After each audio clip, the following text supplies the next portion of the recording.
કેટલા વાગે બન્યો હતો ને કઈ તારીખે બનાવ બન્યો હતો? બનાવ 2 તારીખે બન્યો હતો ને રાતે 4:30 વાગે 4:45 ના વચ્ચે બનાવ બન્યો છે. મારે હું મેદાનમાં હતો, સિગરેટ પીવા ગયો હતો તો મેં બાબુ જોડે માચીસ માંગી તો એ લોકો પીવા બેઠેલા હતા, 4 જણા હતા પીવામાં. તો એ ગાળો ગળોજ કરી તો મેં કીધું કે તું ગાળો ના હાલ.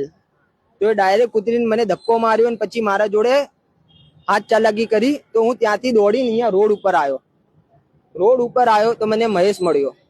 તો મેં મહેશને આ બધી વિગત બતાવી કે મારા જોડે આવું થયું. તો મહેશે કીધું કે તું ટેન્શન ના લે, હું તારું બધું પતાવી દઈશ. એ વાત ચાલી પછી એ લોકો આયા, કીધું કે આવી જાઓ, ચલો તમે અહીંયા સમાધાન કરી લઈશ. ને અમે અહીંયા આવીને જેવી રીતે ઉભા થયા તો સમ્મે બધાથી પેલા કપિલે મને હાથ ઉપર ચક્કુ માર્યો. પર એ મને ડાયરેક્ટ જ કઈ વાત જ નહીં. તો એની છરી મને વાગી નહીં કેમ કે એની છરી ઊંધી હતી ને બીજી છરી મને અહીંયા વાગી. તો હું તુરંત ઉતરીને પોલીસ સ્ટેશનમાં દોડ્યો.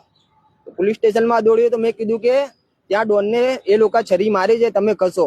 તો પોલીસ સ્ટેશનમાં કોઈ હતું નહીં તો એ લોકોએ આમ કીધું કે પોલીસ સ્ટેશનમાં કોઈ છે નહીં તો અમે આવી શકતા નથી.